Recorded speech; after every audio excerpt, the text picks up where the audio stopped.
Hey, it's Sela Social Studies. Hey guys, what's up, and welcome back to CLS Social Studies.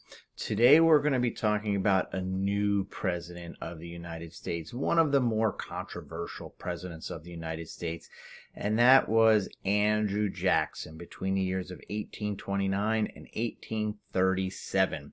He was known as the President of the Common Man.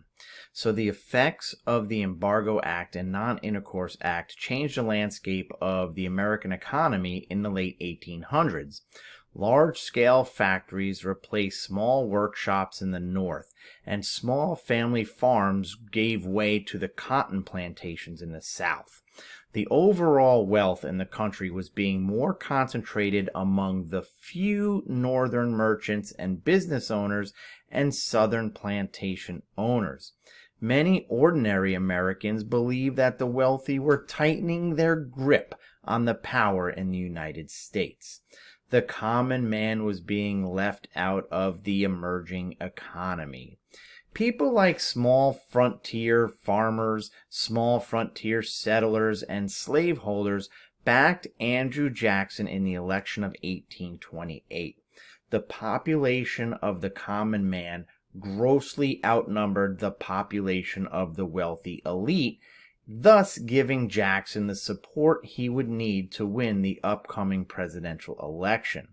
These Americans believed he would defend the rights of common people and the common people of the slave states. For this reason, Andrew Jackson is known as the president who represented the common man. And this era of politics is what we call the Jacksonian Democracy.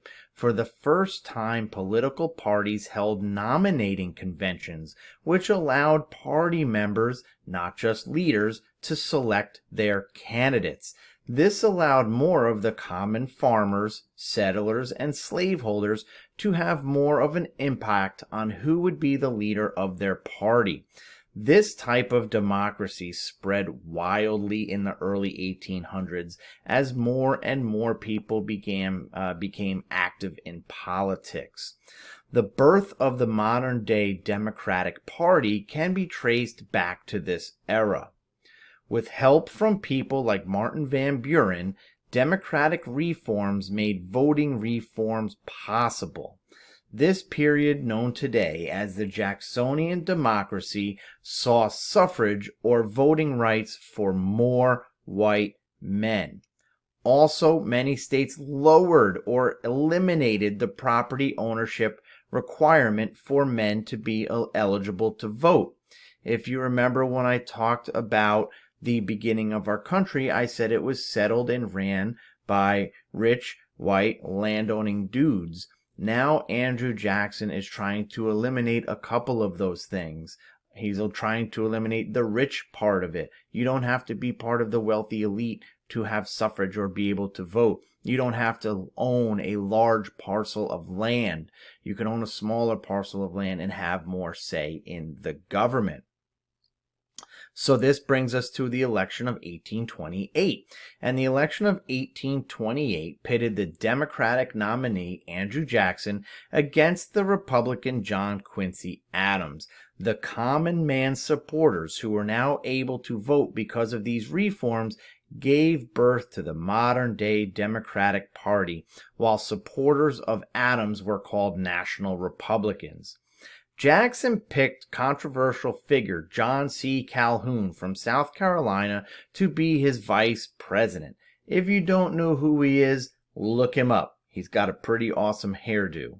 And this would ultimately cause Jackson issues when it came to central government and states' rights arguments, but it garnered Jackson the Southern votes that he needed. Adams was a Harvard graduate and a son of second President John Adams, and because of this, many Americans did not feel that Adams could relate to their needs. On the other hand, Jackson was portrayed as a war hero who had been born poor and worked his way to succeed. Jackson defeated Adams, winning a record number of popular votes. So what were the results of this election? Well, supporters saw Jackson's victory as a victory for the common people, Martin Van Buren, who helped organize the voter reforms and lowered the voter eligibility standards, was one of Jackson's closest advisors, one of his strongest allies, and became a member of what we call Jackson's kitchen cabinet. The cabinet was called the kitchen cabinet because they were an informal group of trusted advisors who would sometimes meet in the White House kitchen. Andrew Jackson was very good to help out the people who supported him. And the last thing we're going to discuss about this election and how Jackson gets elected and becomes part of the Jacksonian Democracy and president of the common man is what we call his spoils system. Andrew Jackson was known to have a reward system, aptly named the spoils system. Jackson was fond of many of his supporters, and in response, he rewarded his political backers with jobs in the government.